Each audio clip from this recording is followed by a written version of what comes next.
E aí? E aí, beleza? Então, como você pode ver aqui. Não, pera aí, recomeça. Corta aqui, ó. Você corta. E aí, beleza? É, meu nome é Pedro. Como você pode ver aqui embaixo, esse aqui é o vídeo do grupo de estudos de Gálatas e Teologia Sistemática que eu, com uma galera super legal, estamos fazendo. Tá? Esse é o vídeo de introdução. Ele é o único que vai ser nesse modelo aqui de eu e você só. Os outros vão ser gravações dos estudos em si. A gente não gravou porque eu não soube gravar pelo Meet, mas agora pelo Zoom vai dar tudo certo, né? Com a Fran me ajudando. Obrigado, Fran. Fran tá no estudo com a gente, né? E sobre esse grupo de estudo, a gente tem um grupo no WhatsApp, tá? E a gente gostaria muito que você que está assistindo isso aí, que não está nesse grupo, pudesse entrar. Seria muito interessante, porque o objetivo desse grupo, além de expor as escrituras e ainda também estudar um pouco de sistemática, é dar uma base para nós de como estudar a Bíblia de uma forma aprofundada, mas saindo daquela normalidade de só ler e não entender muito bem as cartas, ficar um pouco, né, perdido no que está sendo falado ali, do que está sendo dito ali. Então, eu acho que seria muito benéfico para nós, cristãos, assim, no geral, a gente ter mais gente bem versada nas escrituras, sabe? Então, seria muito interessante, eu dou dicas lá o tempo todo, dou uns para-casas bacana, eu vou ver se eu consigo deixar na descrição também dos vídeos esses para-casas, que na verdade não sou eu, né? São recomendações dos livros que a gente usa para acompanhar, eu vou citar cada um deles, vocês vão entender o porquê, né? Então, assim, eu te convido a entrar nesse grupo do WhatsApp, por favor. Né? Vai ser um momento interessante, vai ser um momento de comunhão, de diversão também, além de um momento de crescimento espiritual. Né? Então, né? Para começar, hoje a gente vai falar um pouquinho de exegese, de hermenêutica, da introdução da carta de Paulo aos Gálatas e a introduçãozinha de o que é teologia sistemática e por que ela é importante. Só que eu falei um tanto de palavra difícil, tá? E talvez você, que é mais novo na fé, ou até que tem bastante tempo, mas nunca teve um foco de estudar teologia tão profundamente, você não vai entender. E tá tudo bem. Tá? Eu vou tentar explicar cada coisa de uma forma bacana para você conseguir entender. Mas se você não entender, não se desespere. Eu te convido a assistir pelo menos mais um encontro com a gente, mais um desses estudos com a gente, porque eu acho que a partir desse aqui vão ficar mais fáceis, menos conceituais e bem mais tranquilos, porque vão ser mais exposição de Gálatas, né? Lógico que eu estou expondo a parte de teologia sistemática, ela tende a ficar um pouco mais sólida, mas nada muito difícil. Tem aulas que são muito fáceis, né? Tem capítulos desse livro que são muito fáceis, tá? Então, do livro que a gente vai usar, eu vou mostrar para vocês também. Então, assim, não se desespera, tá? Você que não conseguiu entender, entra no grupo também no WhatsApp, pode me chamar no privado, que eu te explico 70 vezes 7 vezes se for preciso, beleza? Então, o que acontece, né? Eu vou também falar um pouquinho de mim. Quem que sou eu? Eu sou Pedro Robini, tá? No Twitter, eu sou @Pedro_Robini. Eu devo estar como Pedro Piadas, alguma coisa assim neste momento. Você pode me procurar ali no Twitter para poder entrar no grupo, tá? Meu Instagram é o mesmo, então se você não tiver Twitter, acho difícil você não ter Twitter, se você tá vendo esse vídeo. Mas você pode também me procurar, @Pedro_Robini, tá? Por favor, peçam assim, vão lá, se animem aí pra gente participar desse estudo junto, que vai ser bênção demais, tá? Uh, eu não sou teólogo acadêmico, tá? Eu não fiz um seminário. Eu estudo sozinho, com boa bibliografia recomendada, não só pelo meu pastor local, mas por vários teólogos por aí, tá? É uma bibliografia introdutória, uns livros que eu vou procurar que eles são mais tranquilos, mas isso não quer dizer, né, que eu seja despreparado, porque eu acho que todos nós temos algo a contribuir, por isso que é um grupo de estudo e não uma aula, tá? E isso também não quer dizer que e é exatamente por isso, na verdade, que eu não vou aprofundar demais, ok? Que eu vou realmente fazer de uma forma que a gente consiga ter uma noção boa dos conceitos, mas eu não vou fazer um aprofundamento absurdo, né? Com todas as implicações, etc. Né? Nós vamos estudar de teologia sistemática na parte, mais para o geral, mas mais especificamente na parte soteriológica, tá? Nós vamos estudar principalmente o arminianismo wesleyanista, eu acho, se eu não me engano, essa é a palavra. Se eu estiver errado, me perdoem. O ponto é a soteriologia, sotério, salvação. Logia, estudo. É o estudo da salvação da igreja metodista. Né? O estudo foi idealizado entre eu e uma amiga que é metodista e ela queria muito aprender sobre a visão reformada da salvação. Né? Então, a gente, sobre reformada, leis calvinista, tá? Então, vou abordar essa diferença das duas, tá? Como que a metodista trabalha tal tópico e como que a reformada trabalha tal tópico, e boa, gente. E aí, a gente tem uma galera pentecostalzaça no nosso grupo que vai ser muita bênção, tá? A gente tem presbiterianos, a gente tem batistas, a gente tem reformados, a gente tem arminianos, a gente tem tudo, porque todos nós somos membros de um corpo só, e isso é importante demais para nós, essa diversidade de ideias que só tem a nos acrescentar. Demorou? Então, eu vou começar explicando um pouquinho sobre exegese hermenêutica nessa primeira parte, tá? Primeiro, são palavras difíceis. Não se assuste, eu já falei, nos próximos encontros vão ficar mais fáceis, mas eu vou te explicar de uma forma que eu acho que é bem difícil de você não entender, tá bom? Primeiro, né, eu quero explicar para vocês, quero mostrar para vocês o livro, né? O link do livro vai estar aqui embaixo, né? O livro chama Entendes o que Lês. É do Gordon Defee, um autor pentecostal, e o do Douglas Stuart. São dois teólogos muito bons, eles trabalham muito bem aqui nessa questão da exegese e hermenêutica, que a gente pode englobar essas duas palavras como interpretação bíblica, ok? Como leitura da Bíblia, né? E aí são um conjunto de algumas técnicas que a gente usa realmente para deixar a nossa Bíblia coesa. Todo pastor, tá, vai usar essas duas. Mesmo que ele não concorde com exegese, hermenêutica, com esses nomes e tal, ele vai usar essas duas para interpretar. Ok?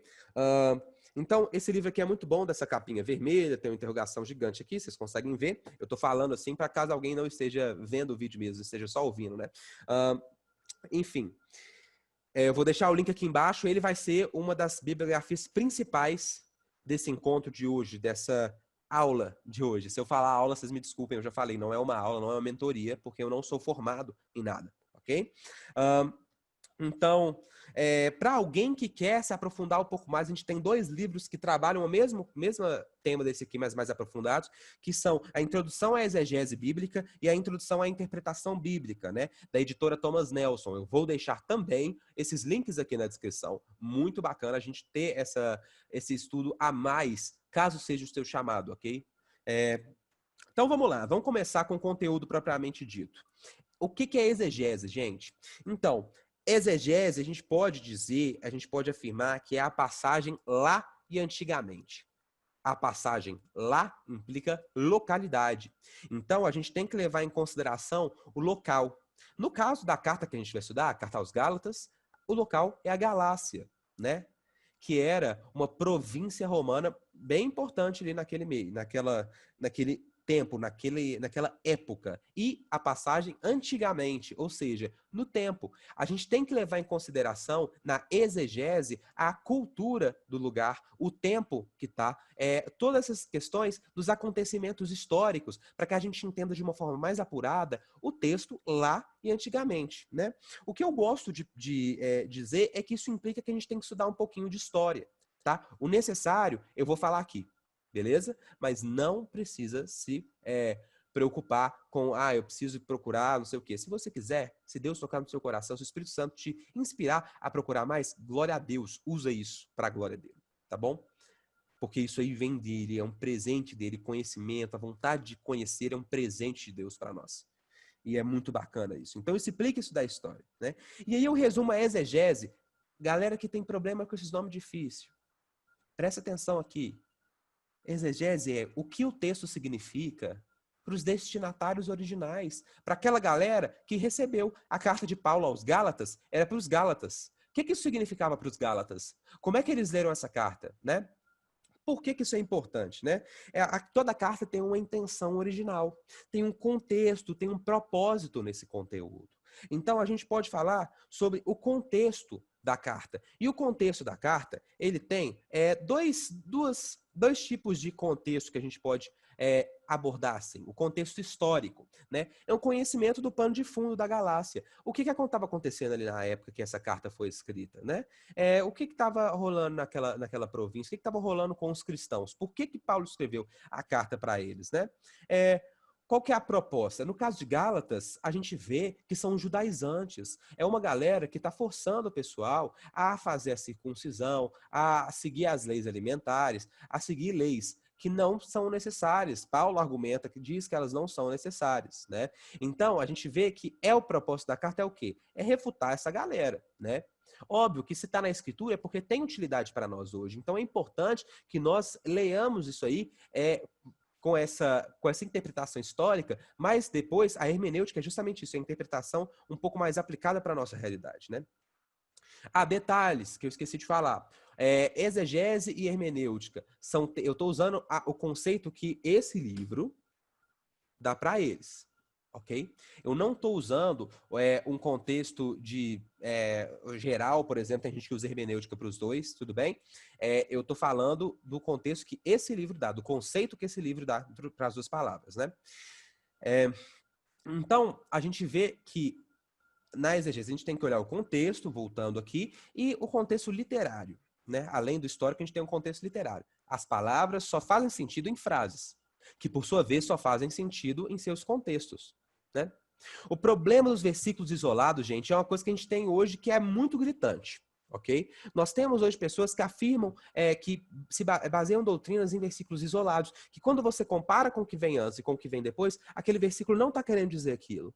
Nós sempre temos que levar em consideração as escrituras como um todo. Ela é um livro só, apesar de ser composta de vários livros, várias cartas, várias epístolas, né? Ela é um livro único que tem suas implicações, né?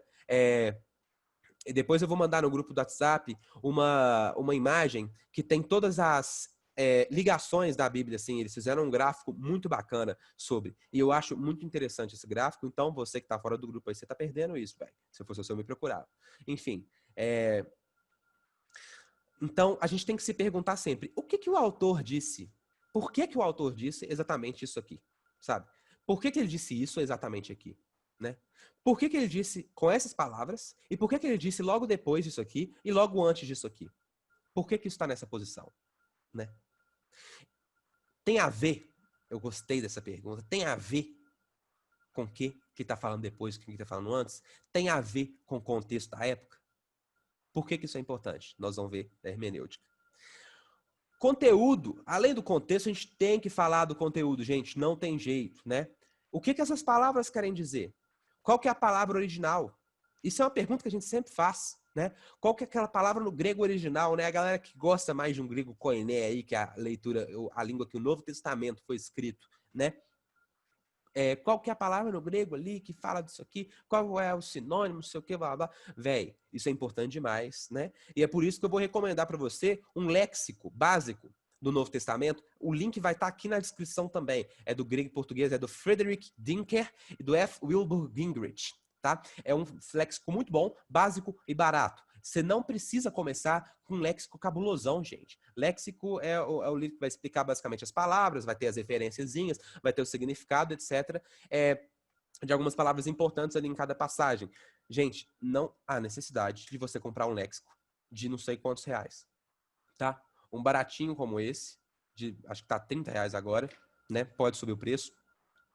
É mais do que o suficiente, tá? Eu não mostro ele porque eu não tenho ele ainda. Eu vou comprar com certeza, tá? E aí a gente tem, e pra galera que quer aprofundar um pouquinho mais, né? A gente tem a regra da primeira menção. O que é a regra da primeira menção? Salvo questões de contexto, geralmente uma palavra na Bíblia, um termo na Bíblia, vai ter o mesmo significado que em outros, vai ter a mesma aplicação que em outros, né? Quando a gente fala, por exemplo, de batismo, geralmente o batismo é usado sempre no mesmo contexto, falando sobre o batismo em si, um conceito de batismo. Então a gente volta lá nos evangelhos, quando o batismo foi introduzido a nós por Jesus Cristo, né? Então a gente precisa sempre ter essa noção que para a gente ter uma consistência na leitura bíblica, nós temos que entender, né, justamente essa constância dos termos, né? As pessoas não vão, salvo questões de contexto, gente. Obviamente a gente tem contextos diferentes, né? Mas essa regra da primeira menção, ela é usada justamente para manter essa constância, ok? Aí a gente vai entrar um pouquinho mais nas epístolas, né? Nas cartas. Apesar que tem gente que diz que os dois nomes são diferentes, epístola e cartas, nós não vamos nos apegar a isso, tá bom? Todas as epístolas do Novo Testamento são ocasionais, tá? Talvez Tiago seja exceção, mas todas as outras são ocasionais. O que é ser ocasional? Em resposta a alguma ocasião especial. Como a gente disse antes, no caso de Gálatas, é aos judaizantes, né? Isso dá uma dificuldade de interpretação, gente, porque a gente tem a resposta. A gente tem a carta e a resposta para o problema, mas a gente não tem a pergunta. E aí você fica assim, caraca, né? Eu dei um exemplo no último encontro, né? Eu gosto, eu prefiro queijo. Alguém chega assim para você do nada e fala isso. Vai ser difícil, demais. Mas ainda assim a gente consegue pensar, não. A pessoa pode ter perguntado qual o alimento que ele prefere, queijo ou outra opção. É uma teoria super possível. E a gente tem que ter essa noção dessa necessidade da gente entender o motivo para entender completamente a resposta, né? É exatamente assim que funciona. Por isso que a exegese é importante. Nós temos que entender o motivo. As epístolas não são tratados teológicos, gente. Não são resumos da teologia, tá? Você não vai ler todas as cartas de Paulo e saber toda a teologia de Paulo, tá? Você não vai ler a carta de Tiago e saber toda a teologia de Tiago. Tá? Você não vai ler Hebreus e saber toda a teologia de, sei lá, quem escreveu Hebreus, né? Ninguém sabe. Você não vai saber, né? Mas, você lendo, você vai ter uma noção, né? Por exemplo, Romanos dá uma base ótima para a gente saber a teologia paulina, né? E é muito bom a gente saber. Mas, a gente não pode dizer que é o resumo. Apesar de Romanos passar perto, a gente não pode dizer isso nem de Romanos, tá? Quanto mais as outras cartas. Gente, todas as epístolas, além de ocasionais, são do primeiro século, né? E por isso a gente precisa de uma Bíblia de estudo, né? De um dicionário bíblico, de comentários bons, ok? Eu recomendo sempre as Bíblias de estudo, a que a gente vai usar nesse estudo específico aqui. Por minha parte, nós temos gente no grupo com a Bíblia de Estudo Pentecostal, nós temos gente no grupo com a Bíblia de Estudo NVT, com a Bíblia de Estudo King James, e são boas Bíblias de Estudo também. Eu uso a NVI, é uma Bíblia de Estudo um pouco mais antiga, né? Ela já está até bem desgastada aqui, porque eu uso ela bastante, mas ela é uma Bíblia de Estudo muito boa, tá? Eu vou deixar o link na descrição também de duas Bíblias de Estudo muito boas. NVT, uma Bíblia mais básica, uma mais voltada para devocional, e a King James, sem ser atualizada, a King James 1611, não sei se é essa direito o nome, vai estar aí no link, vai estar a Bíblia King James, tá? De estudo. Ela, para mim, né? É engraçado que no estudo mesmo eu falei outra coisa, né? Mas hoje, para mim, a King James é a melhor, né? Junto com a NAA, ali são as melhores, né? NVT não sai muito à frente, para mim tá em terceiro lugar, enfim. Vamos continuar, então. Vem, gruda. Vai, E aí eu grudem. recomendo essa Bíblia de estudo para vocês, né? E, além disso, né? O que implica, né? Essa necessidade do contexto histórico das epístolas, né? É ler a carta numa sentada só. Sim, você vai ter que ler Gálatas de uma sentada só. Sim, quando você for estudar Romanos, você vai ter que ler de uma sentada só. Por quê? Gente, olha só. Você recebe uma carta de alguém, né? Aí você vai lá e abre, minha amiga Jéssica me mandou uma carta. Aí você vai lá, vou ler só o primeiro parágrafo hoje e depois eu leio o resto. Vou lendo um parágrafo por dia. Não é assim que funciona.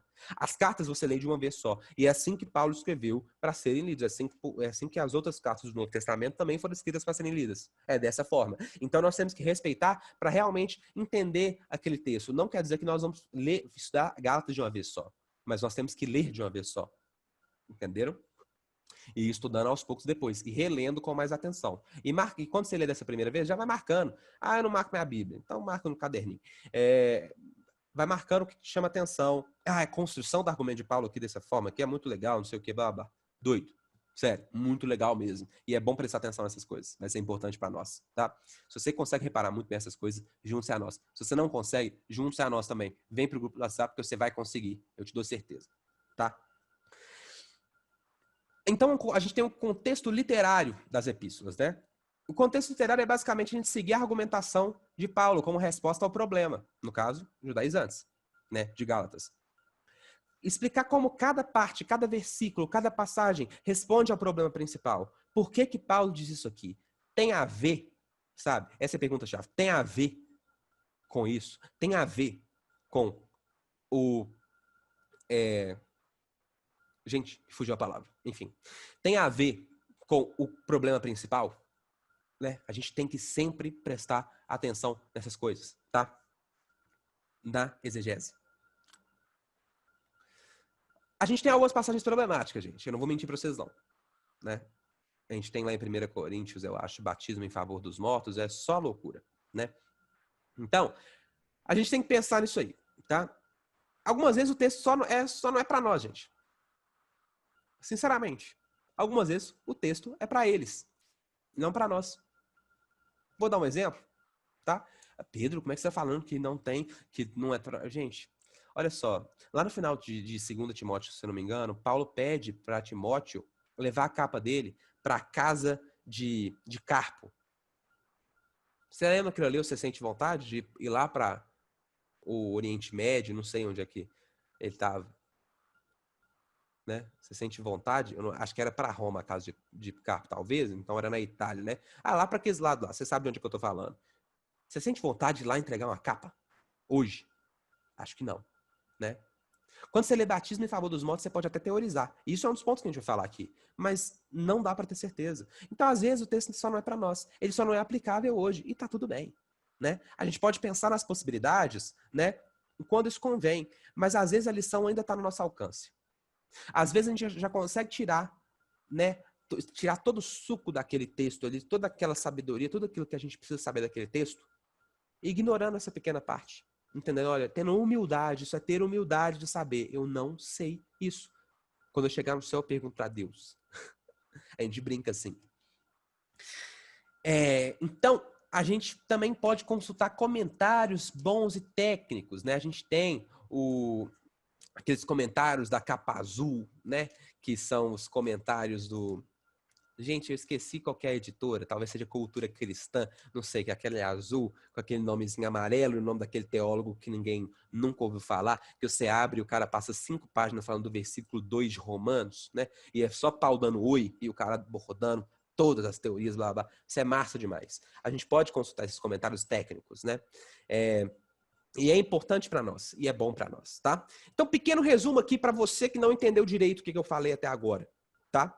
Pode voltar, pode me chamar, eu não vou deixar meu número aqui porque eu não quero receber trava-zap, mas eu animo de te explicar se você entrar no nosso grupo, tá? Ou se você só me chamar na DM do Twitter também, se você não quiser, nossa, eu não quero entrar em grupo, não gosto de grupo, eu odeio grupo. E aí a gente vai tentar arrumar uma solução para você, mas caso você não queira, eu posso te explicar na DM do Twitter, na DM do Instagram, e é isso aí. Gente, então resumindo, a exegese é, né, o texto, o que o texto significa para os destinatários originais, né? O que o texto significa para aquela galera que morava naquela região, naquela cultura, naquela época. Isso é importante para a gente. E eu vou explicar o porquê agora na hermenêutica, né? A parada que todo mundo faz. Eu perguntei no estudo aí, ó, vocês fazem hermenêutica? A galera ficou caladinha. Eu falei assim, vocês não fazem hermenêutica? Gente, vocês não lêem a Bíblia, então. Todo mundo que lê a Bíblia faz hermenêutica. Todo mundo. Por mais que a palavra seja difícil. Todo mundo. Exegese nem sempre. Mas hermenêutica sim, né? Significa passagem aqui e agora, né? É procurar relevância contemporânea nos textos antigos, né? O que o texto significa para nós? Todos nós fazemos hermenêutica instintivamente, tá? A gente lê a Bíblia buscando coisa para nós, buscando aplicação para nós. E sinceramente, isso está certíssimo, né? A gente tem que ler buscando essas aplicações para nós, né? A hermenêutica, ela é assim, ela é o ponto alto assim para nós, sabe? Para nós que estamos estudando para aplicar. Ele é o principal, porque a gente quer aplicar isso na nossa vida, né? Hermenêutica, então, o que o texto significa para nós? A passagem aqui e agora. Então, aqui, gente, algumas passagens vão ter mais relevâncias em um país que tem uma desigualdade maior, por exemplo, como o Brasil, do que num lugar com a desigualdade próxima a zero, igual alguns países super avançados e pequenininhos da Europa. Isso é fato. E agora, no século XXI, né, no que muitos chamam de pós-modernidade, tá? Palavras minhas não, tá? Palavra da galera aí, pós-modernidade. No que a galera chama disso aí, ó, do relativismo cultural e etc, tá? O que tem relevância disso aqui para nós, né? A hermenêutica causa a maior parte das diferenças teológicas, gente. Na verdade, de acordo com o Gordon DeFeo e o Douglas Stuart, é surpreendente que sejam tão poucas. É surpreendente que a gente não tenha 1 zilhão de denominações, tá? Isso acontece porque a gente tem um terreno comum na hermenêutica, né? E a gente no estudo vai se ater nele, tá? Nós vamos abordar peculiaridades, mas de uma forma bem reduzida, né? Nós temos essa hermenêutica de senso comum, tá? E é por isso que nessas nossas diferenças que a gente tem dessa hermenêutica, que a gente tem igrejas diferentes, que a gente tem denominações diferentes, né? Principalmente na hermenêutica, não estou falando que não tem na exegese, tá, gente? E aí a gente vai se ater na hermenêutica do senso comum. O que é a hermenêutica do senso comum? Tá? É aplicar o nosso conhecimento de hoje e da nossa situação ao texto, né? Obviamente com regra, né, gente? A gente não quer distorcer o texto. Então, ó, hermenêutica é procurar aplicação para a nossa vida do texto. Então, a gente vai fazer isso de uma forma que a gente consiga, nossa, eu estou passando por isso. Será que a Bíblia tem uma resposta para mim sobre essa situação? Será que ela tem alguma coisa que eu possa aplicar nisso? Né? Gente, grande parte das coisas das epístolas não são aplicáveis para nós, né? Eu falei levar a capa de Paulo lá para casa de Carpa, lá em 2 Timóteo 4,13, tá? Então, coisas ou não são aplicáveis para nós, ou não se encaixam na hermenêutica simples, tá? A maioria das coisas são assim. A maioria das coisas, na verdade, se encaixam na hermenêutica simples. Uma pequena parte não se aplicava para nós. E uma pequena parte está no meio dessas duas aí. Que elas não são da hermenêutica simples, mas elas, tipo assim, elas também não, e elas são aplicáveis para nós. São essas coisas, essa área cinza aí, que gera as nossas divergências teológicas. Grande parte delas são geradas aí, né? E beleza. Então, quais as regras da hermenêutica? Tá, Pedro, você falou que tem regra. Quais são? Beleza. Primeira regra, um texto não pode significar algo que não significou para o autor ou destinatário. Gente, olha só. Quando nós lemos um texto, a gente não pode forçar interpretação errada. Você provavelmente já viu uma pregação de Daniel, que o pastor, lendo assim o começo de Daniel, quando fala que Daniel se absteve do banquete do rei, fala assim, por isso, irmãos, vocês devem negar o banquete de Satanás, né? Do mundo. Você deve comer o que Deus te dá para comer. Aí eu falo assim, olha só, é uma interpretação muito bonita, tá? Não está necessariamente errada, né? Mas o texto não diz isso. O texto diz que Daniel não quis comer as comidas do rei. Tá? Aplicações possíveis desse texto são não comer comida sacrificada a ídolo. Gente, eu acho que hoje não tem mais isso. Pelo menos aqui no Brasil. Né? Mais especificamente aqui no Sudeste, né? Porque a gente tem comunidades indígenas, eu não sei como é que funciona, tá? Não estudei, então não vou falar por elas, né? Então, nas nossas cidades, né, a gente não tem esse costume, né, de ter tribos que sacrificam animais para Deus, tá? Então, nós não precisamos nos preocupar com isso. Ou dieta. Nossa, como o seu corpo afeta a sua vida espiritual. Se você estiver doente, sua vida espiritual vai estar pior. Ótima aplicação. Isso é muito bom. O texto dá a entender isso também.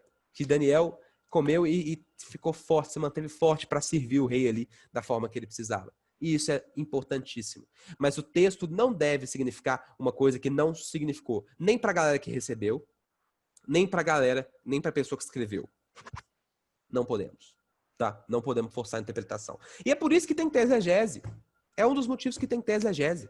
Tá? Nós precisamos da exegese para poder falar com aquela rapaziada, para poder falar, colocar na nossa cabeça, poder conversar com aquela rapaziada e colocar na nossa cabeça o seguinte, olha só, esse texto aqui, ele não pode falar uma besteira. Ele não pode falar uma coisa, eu não posso pensar desse texto uma coisa que ele não está escrito, sabe? E se esse texto, se eu achei algum erro nesse texto, provavelmente eu tenho que ler de novo, tenho que fazer um exegese melhor para eu entender, né? Provavelmente você errou, ou na exegese ou na hermenêutica, mas quando você não entende, provavelmente é por causa da exegese, porque você não entendeu o contexto inicial da parada, né?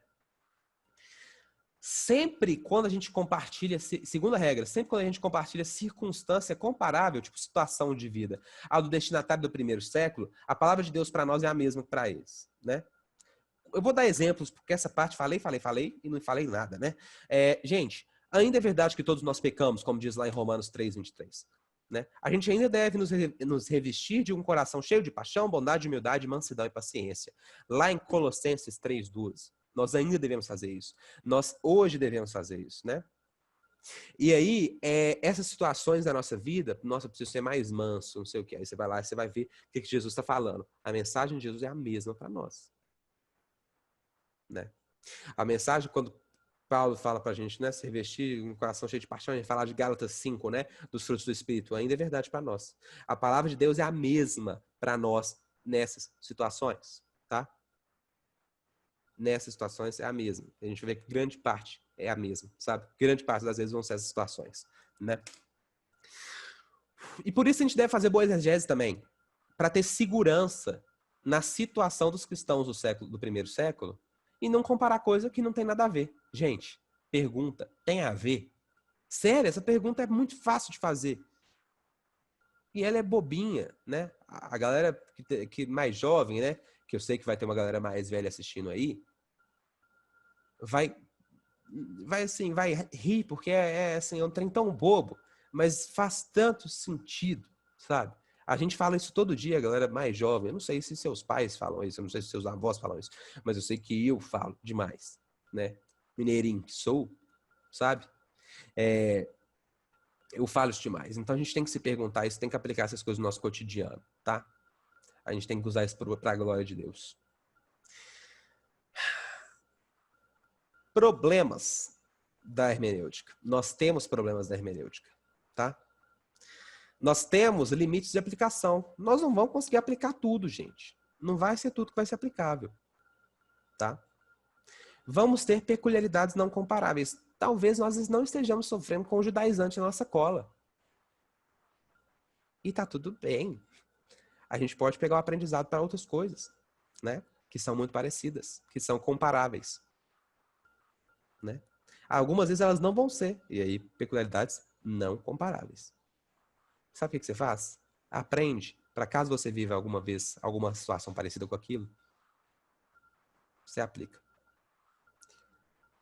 Relatividade cultural. Gente, a cultura de hoje é absurdamente diferente da época. Absurdamente. Tá?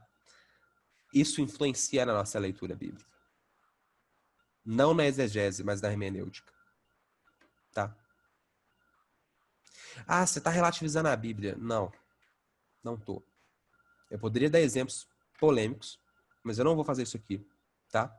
Se você tem algum problema com alguma coisa que eu falei, me chama na DM do Twitter, no Instagram, que nós vamos trocar uma ideia sobre. Tá bom?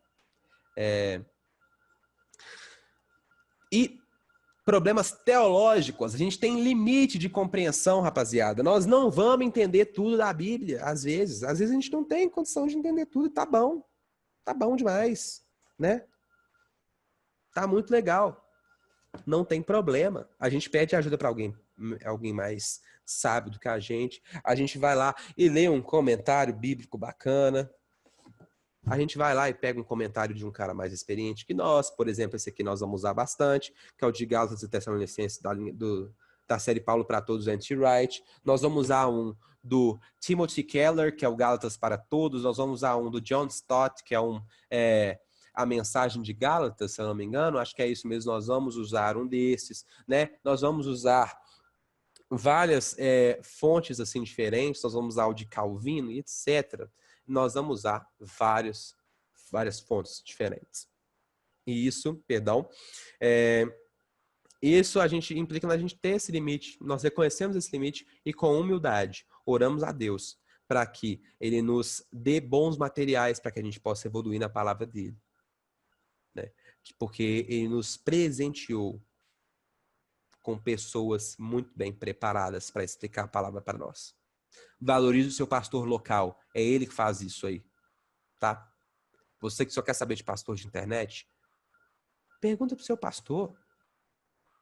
Vai nele e fala assim, ô pastor, Qual que é a nesse estudo aqui, você talvez veja alguma coisa que vai ter interpretação diferente, dependendo da sua denominação. Você vira para ele e fala assim, ó, pastor, qual que é a nossa interpretação sobre isso aqui na nossa igreja? Me explica, por favor. Ele vai te explicar com o maior amor do mundo, tá? Porque ele é o pastor, ele tem prazer em te ensinar. Valorize o seu pastor, tá? Então, resumindo a hermenêutica, assim como eu resumi a exegese. Exegese, eu resumi o que o texto significa para aquela galera do primeiro século lá de Galácia, ou de qualquer outro lugar da carta que você está lendo. O que foi, o que está querendo dizer para os destinatários, né? E hermenêutica, eu resumo com o que o texto significa para nós. Qual que é a aplicabilidade da nossa vida, né?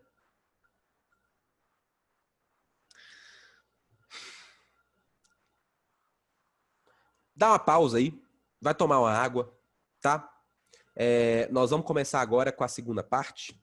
A segunda parte, ela é a parte da nossa introdução ao livro de Gálatas. Nós vamos usar hoje aqui no estudo para introduzir esse livro.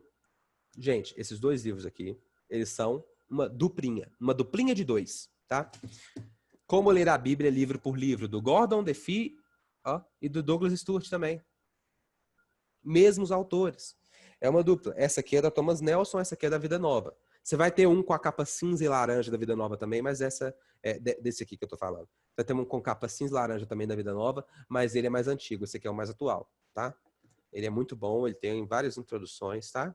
Sobre, aí ó, Ageu, por exemplo, aqui ó, tem Ageu, aí você vai ter várias coisas como conteúdo, né? No caso de Ageu, profeta, então a ênfase, a data que foi escrito, a ocasião, não sei o que, a visão geral, né? O conselho específico, muito bom, tá? Eu usei ele muito mais para Novo Testamento do que para o Antigo. Eu posso assegurar com toda certeza que ele é muito bom para os dois, tá? Para os dois, principalmente para o Novo, que eu não sei se vocês já perceberam, no Antigo, nós temos um desse aqui na própria Bíblia, né? Os livros de crônicas, eles nos relatam a atividade dos reis e a época de Israel, quando os profetas escreveram as mensagens, né? Esse livro aqui é um bom livro de complemento, nós podemos usar ele para poder complementar, e nós vamos usar ele hoje para poder a gente ler um pouquinho de Gálatas, tá? Nós vamos usar ele hoje para entender, para fazer a exegese de Gálatas, ok?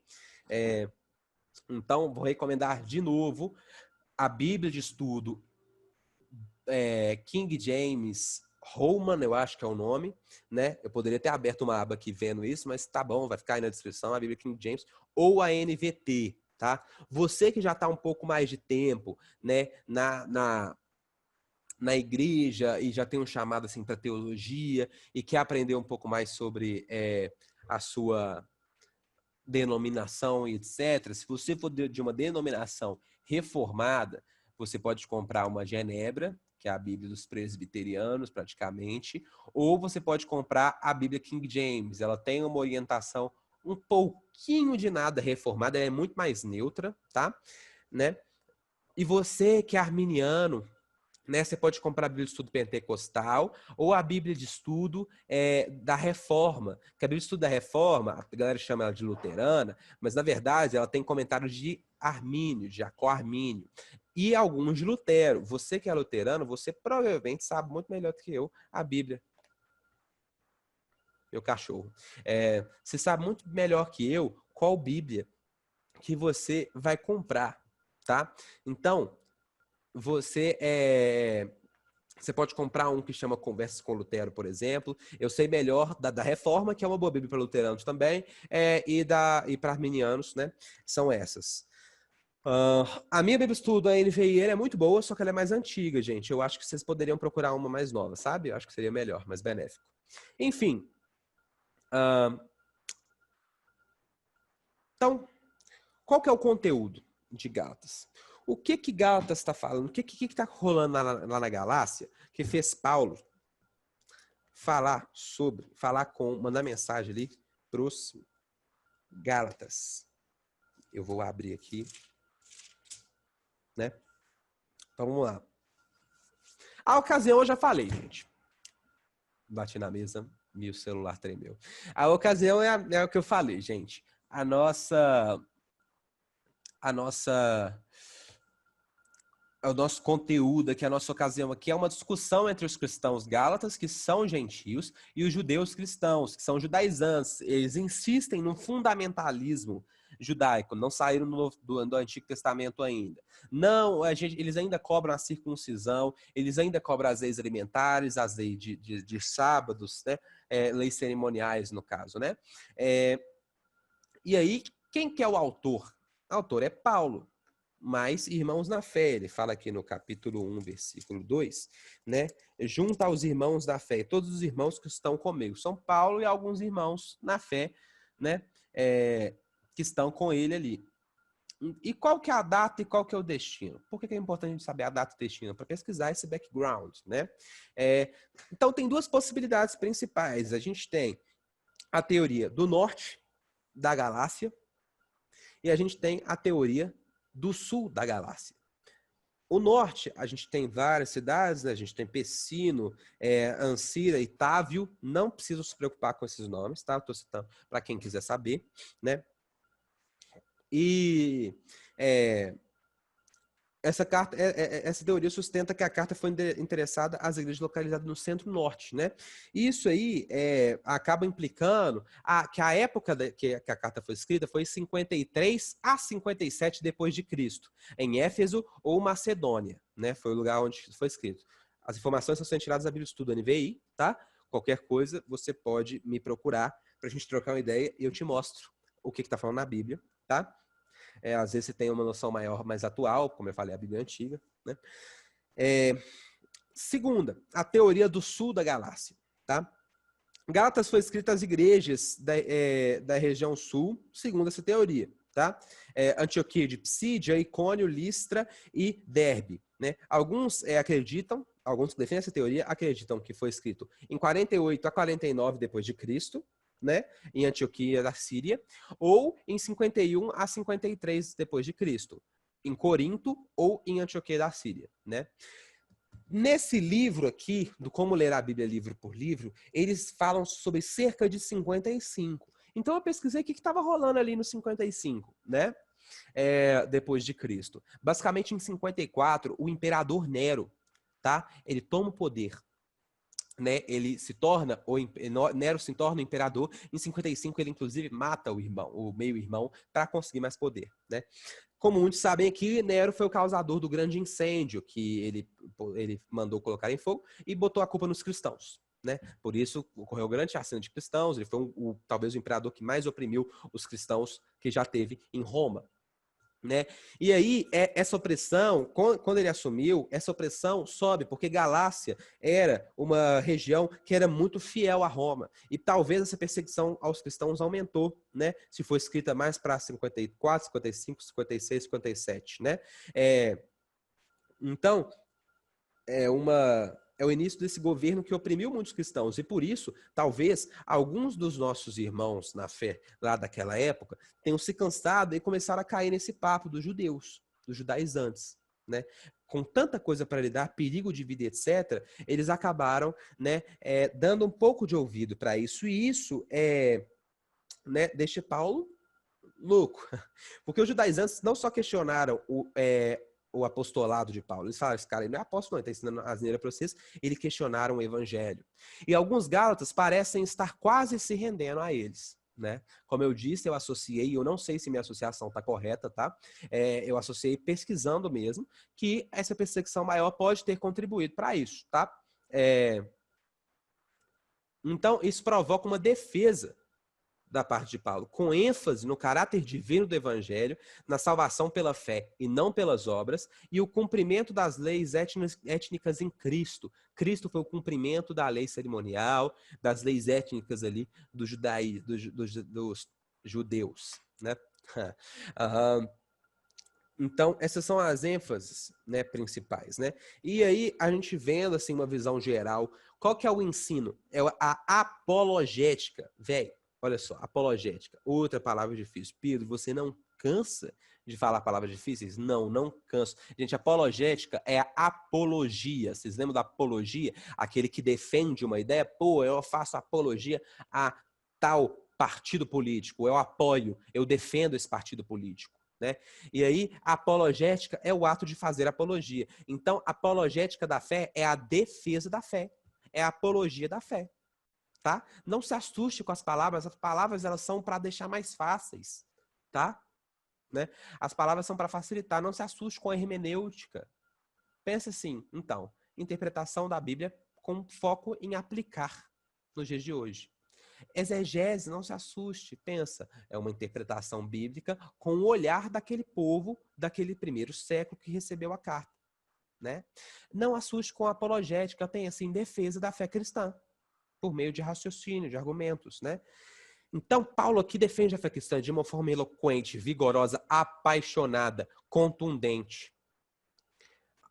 Ele diz, afirma que a salvação é pela fé em Cristo e não por obras legalistas, né? Isso está mais explícito, se eu não me engano, é no capítulo 2, que está aqui, capítulo 2, versículo 16 de Gálatas. Sabendo que o homem não é justificado por obras da lei, mas pela fé em Jesus Cristo, né? Paulo fala isso com todas as letras. Isso é lindo, essa é uma verdade, isso deve ser defendido a todo custo por nós. A verdade do evangelho deve ser defendida por nós, sabe? Nossa vivência, nosso testemunho vale de muito, tá? Mas o evangelho é para todos. Existem pessoas que só vão se convencer com palavras, tá? E com palavras difíceis, aquela galera mais metida, acadêmico, a cientista, não sei o quê. Então tem que ter pessoas para alcançá-los também. Jesus nos delegou para esse lado também, né? Então, algumas coisas bacaninhas assim da gente pensar também é que Gálatas é chamado de livro de Lutero. Aí você fala comigo, o quê? Como assim? Lutero foi incrivelmente inspirado por Gálatas, né? Ele foi, né, por várias vezes muito inspirado, ficou muito emocionado, né? E deu ele essa energia a mais, assim, para poder, né, falar, pregar aquelas 95 teses. Estou gravando isso aqui no dia 31, né? Dia da Reforma Protestante, 503 anos, né? Maravilhosos 503 anos da Reforma Protestante, em que nós caminhamos para mais próximo de Cristo, mas tem muita coisa para fazer ainda, tá? Foi curtinha essa parte, né? Foi pequenininha. Então vai lá tomar um copo d'água de novo, beleza? Vai tomar água, é importante. Se não foi tomar água da primeira vez, você vai tomar água agora, tá? É importante você tomar água, tá? Minha garrafinha, eu acabei de tomar. Não, vai lá encher ela de novo, então. Dá uma pausa, vai encher ela de novo. Que nós vamos começar agora, né? A parte da teologia sistemática. Aí você fala, Pedro, o que é teologia sistemática? Eu vou te explicar. Hoje é para isso mesmo. Nós vamos usar esse livro aqui, é o terror da galera. É a Teologia Sistemática ao Alcance de Todos, do Wayne Grudem.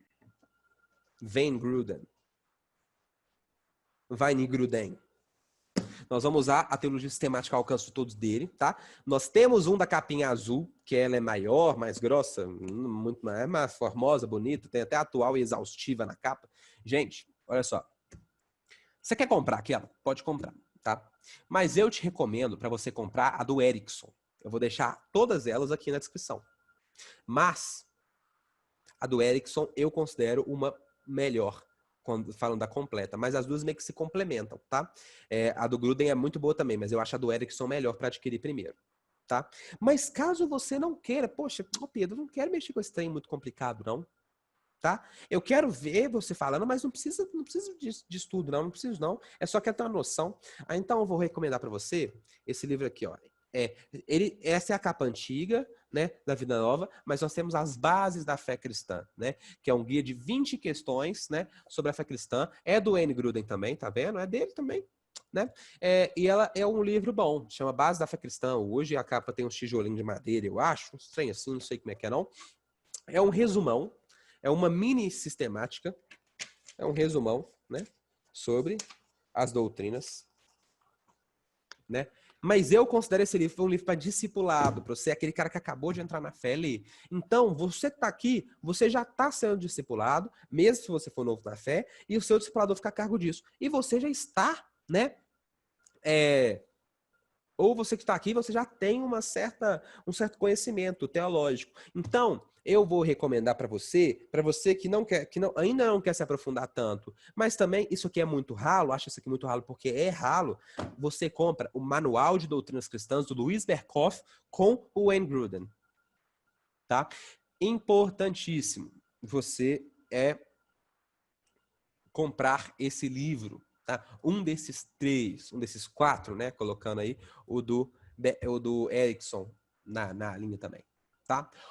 Ou eu vou deixar uma sistemática pentecostal que todos falam bem dela, tá? As pessoas falam bem dela. Eu não vou recomendar uma sistemática metodista porque eu não conheço nenhuma que seja boa, tá? Não que não tenha nenhuma boa, é porque eu não conheço. Mas eu vou deixar uma pentecostal que eu acho incrível, tá? E aí eu gostaria que você desse um rolê aí embaixo, procurasse a sistemática que te agradasse, caso você queira estudar isso a mais. Caso não queira, ainda assim recomendo a aquisição do Manual de Doutrina Cristã, porque ele é muito bom, tá? Eu não vou deixar nem o link desse aqui, mas você pode procurar. É só clicar em um dos links aí de baixo que você vai para a Amazon, gente. É só procurar e tal, tá?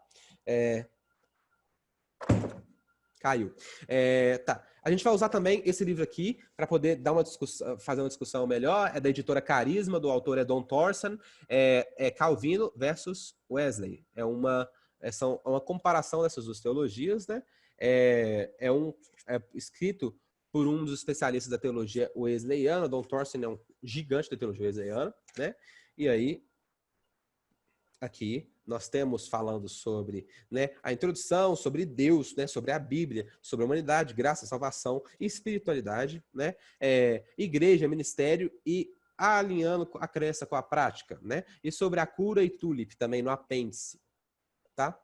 Tulip, para quem não sabe, são 5 pontos de Calvino, que a fé reformada basicamente, né, seguem ele, e alguém deve estar com nervoso, está fazendo assim com o livro, né, e a cura são os correspondentes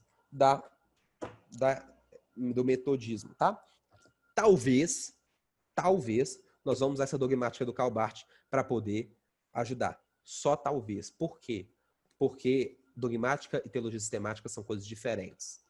Mas o que é teologia sistemática? Até agora você não respondeu. Calma. Toma essa água aí que você pegou e vamos com calma isso aí, tá? O que é teologia sistemática? Né? Sistema, gente, remete a nós ao quê? A padrão, a modelo. Então, a teologia sistemática, ela é sistematizar alguns conceitos da Bíblia, alguns conceitos teológicos, né? O que a Bíblia completa fala sobre oração? O que a Bíblia completa fala sobre Cristo? O que a Bíblia completa fala sobre eleição, sobre batismo, sobre ceia do Senhor, tá? Nós vamos falar sobre cada uma dessas coisas. Tá? É sistematizar esses conceitos, é deixar isso de uma forma padronizada, de uma forma fácil de a gente ler, organizado, tá? Né? Pedro, mas isso aí, como é que isso difere do resto aí? Por que teologia sistemática? Né? Eu achava que a teologia inteira era assim. Muita gente relaciona a teologia como só a teologia sistemática, mas não é, tá? Nós temos a apologética, que eu já expliquei, que é a defesa da fé cristã. Teologia sistemática tem a ver com a apologética? Tem. Tá? Ela é relacionada no tocante à defesa da fé cristã, porque para a gente defender alguma coisa a gente precisa conhecer. Né? Então, e aqui vai ter algumas defesas, algumas defesas de algumas teorias. Vou dar um exemplo, né? Polêmico, da teoria da evolução de Darwin, né? Uma defesa da criação na visão criacionista deísta. Né? E aí vai defender da evolução.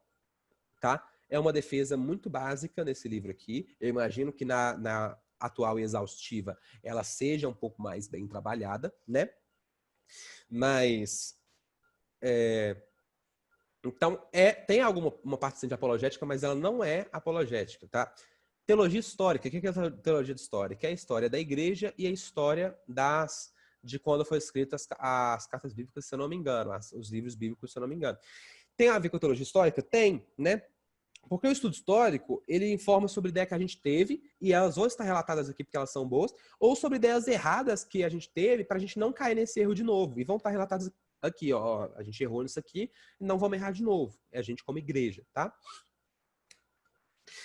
Tem a ver com teologia filosófica? Tem, tá? O que é teologia filosófica, gente? É usar os assuntos teológicos, estudar esses assuntos teológicos, dispensando o uso da Bíblia, usando os métodos de raciocínio. Mas dispensar o uso da Bíblia não quer dizer negar as bases bíblicas. Falar assim, isso aqui, vamos supor que isso aqui não seja pecado. Não.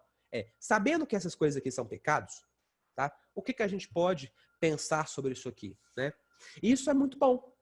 Todos nós fazemos um pouco dessa filosofia, gente. Então não achem que isso é relativizar as escrituras de forma nenhuma. Não toca na ética cristã, na cosmovisão cristã. A ética cristã, né, ela foca muito, quer dizer, tem a ver, mas ela não é igual, né?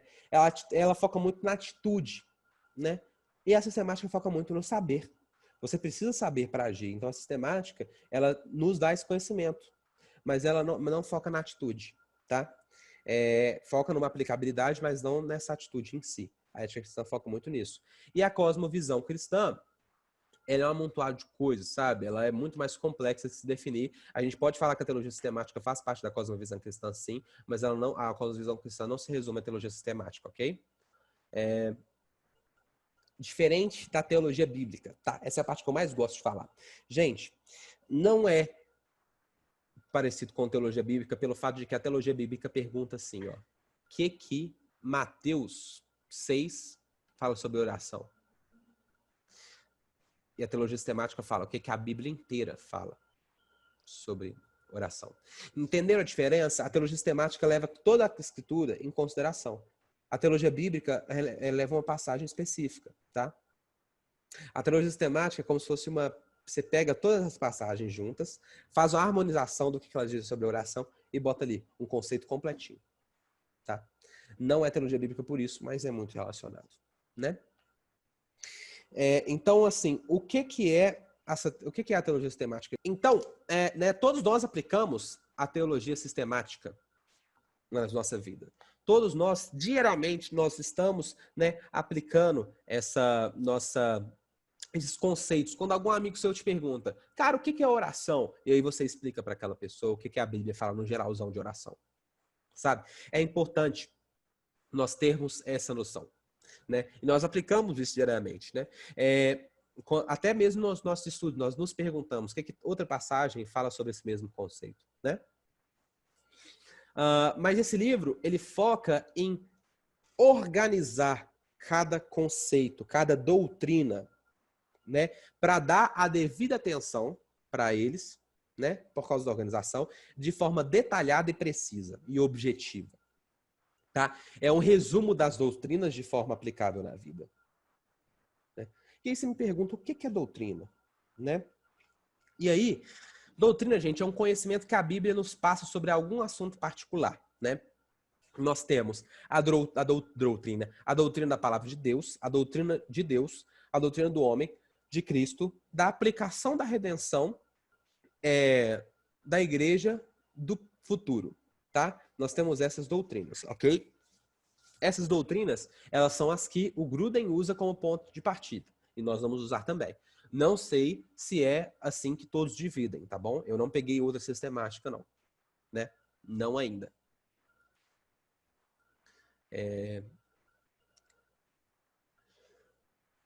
Nós temos divisão de doutrina em duas partes, tá? Doutrina básica, que causa impacto significativo para nós, ou seja, né, uma doutrina básica, Jesus é o Senhor, tá?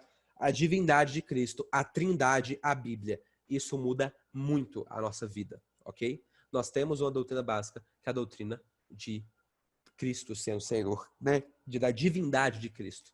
Nós vamos falar sobre isso também. Mas nós temos a doutrina secundária, são pequenas divergências, né? Sobre como é que vai ser a grande tribulação? Pré-tribulação? Pós?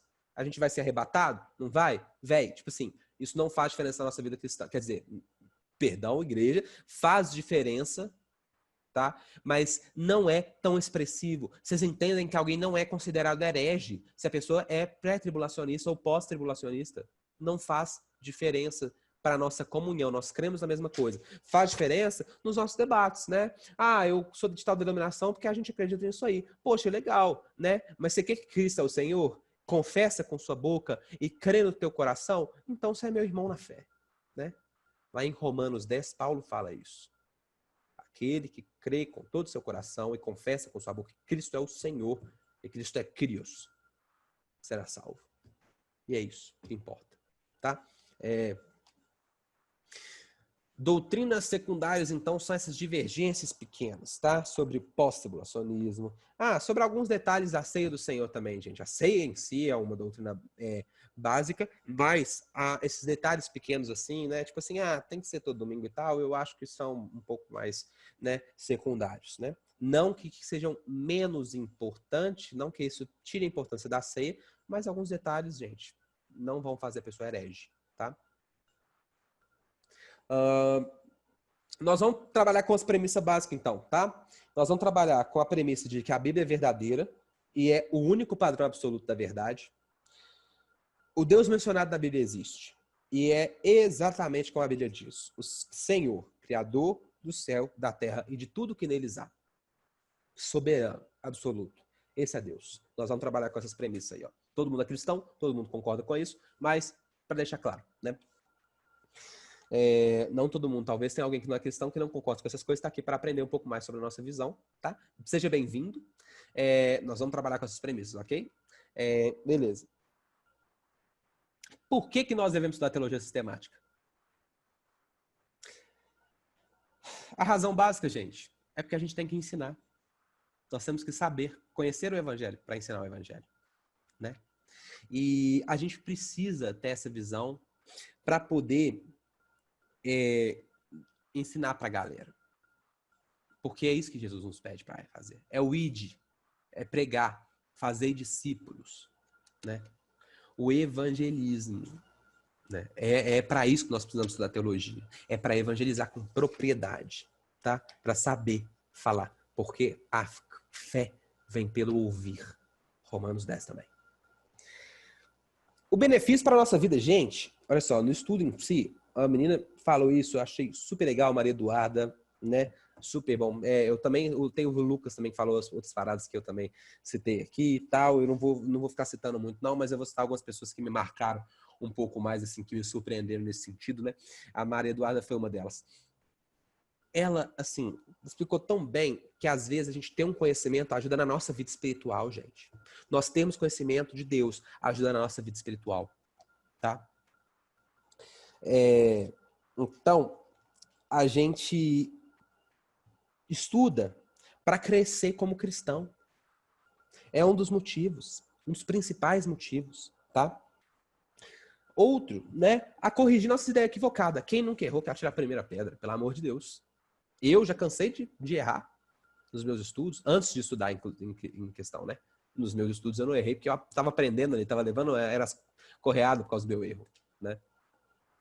E para tomar a decisão mais acertada no futuro. A gente estuda para entender um pouco melhor e aí a gente vai ter capacidade de tomar decisão de uma forma mais bacana, tá?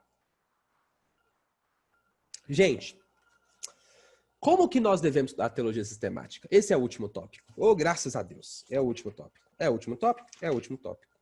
Sim. E aí eu vou falar sobre 6, né, orientações para nós. E eu vou começar da mais importante para menos importante, tá? Devemos estudar teologia sistemática com oração. Nós devemos orar antes, tá? Hoje, eu não orei aqui antes para começar. Hoje, todos os estudos nós vamos orar antes e depois, ok? É um pré-requisito para nós, porque a gente precisa do Espírito Santo nos auxiliando para a gente entender melhor. A Bíblia é racional, mas ela é espiritual também. Ela é principalmente espiritual, tá? Então, ela é um guia de fé e nós temos que ter fé e orar e relacionar com Deus para que Ele possa nos ajudar a interpretar aquilo da forma que Ele quiser. E a teologia sistemática, ela vem da Bíblia. Ela é um estudo indireto da Bíblia como um todo, né? Então, nós precisamos disso. Nós devemos estudar a teologia sistemática com humildade. Você aí, que você estudou a teologia sistemática, você estudou a Bíblia e você se tornou arrogante, você não estudou a Bíblia para Deus, você estudou a Bíblia para você mesmo. Você se tornou uma pessoa arrogante. Nosso crescimento é para os outros. Tá? Isso é importante a gente saber, porque muitas vezes a gente está tão interessado em crescer, em crescer, em crescer, em crescer, mas esquece das coisas. A gente quer só a glória, entre aspas, né? E a glória de Deus, eu não entendo isso. A gente tem que lembrar do que Tiago fala, né? Acho que é Tiago 2. Vocês que querem ser mestre, vocês tomam cuidado. Parafraseando, né? Nova versão da linguagem do Pedro. Vocês que querem ser mestre, toma cuidado. Porque para vocês o buraco é mais embaixo. Tá? Isso é uma verdade para nós.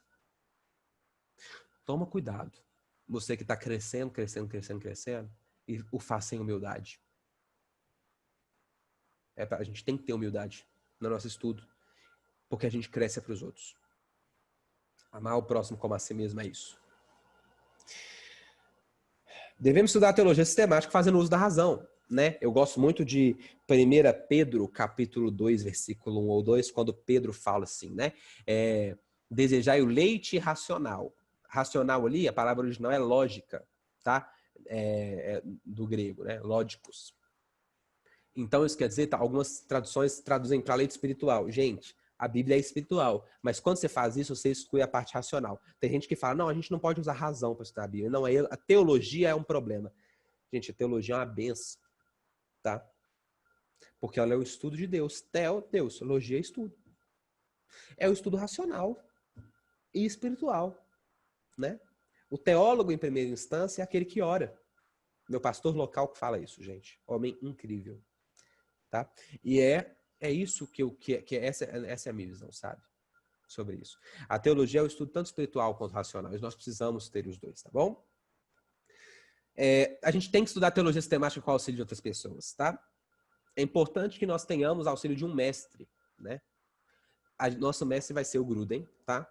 Ai, Pedro, mas tem que ter o professor, não sei o quê. Sempre que eu tiver dúvida, eu vou perguntar para o meu pastor local. Não tem problema. E esse é um grupo de estudo, tá? Então, você já sabe das implicações óbvias de ser um grupo de estudo. Nós não temos um professor formado, mas nós temos gente com base teológica, que fez curso básico de teologia, que fez isso, que fez aquilo, que vão nos ajudar, né? E qualquer dúvida que eu tiver, eu vou perguntar para o meu pastor, eu vou em busca dele, para poder nos ajudar nisso aí, né? E a gente tem que conversar com outros cristãos com base nos conteúdos que a gente estuda. Então, a gente precisa fazer isso, né? Nós devemos estudar a teologia sistemática reunido e entendendo todas as passagens importantes do assunto também.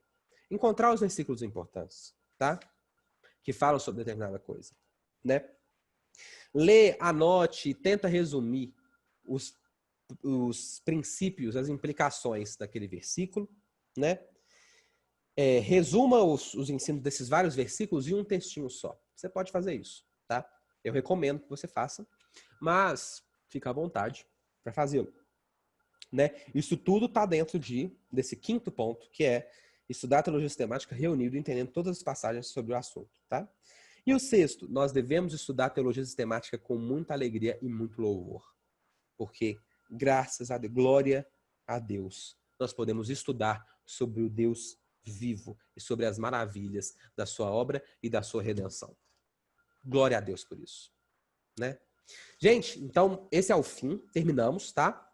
Você que não entendeu nada, te convido a entrar no nosso grupo, eu te explico um pouco melhor. Você que entendeu, tá? Quer participar, entre no nosso grupo. E você que não entendeu, tá? E talvez já tá no nosso grupo, ainda se não entendeu, me chama no privado. E se não quiser, se começar a querer desistir, eu falo para você, pelo menos esperar mais um encontro. O próximo encontro vai ser mais fácil, como eu já disse. Vai ser estudo da palavra. E aí depois nós entramos nessa parte um pouco mais difícil, tá? Eu recomendo que você fique ali conosco. Tudo bem? Então, um abraço, tá?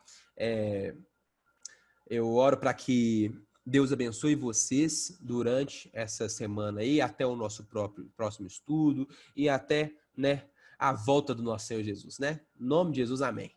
Tamo junto, gente. É isso aí.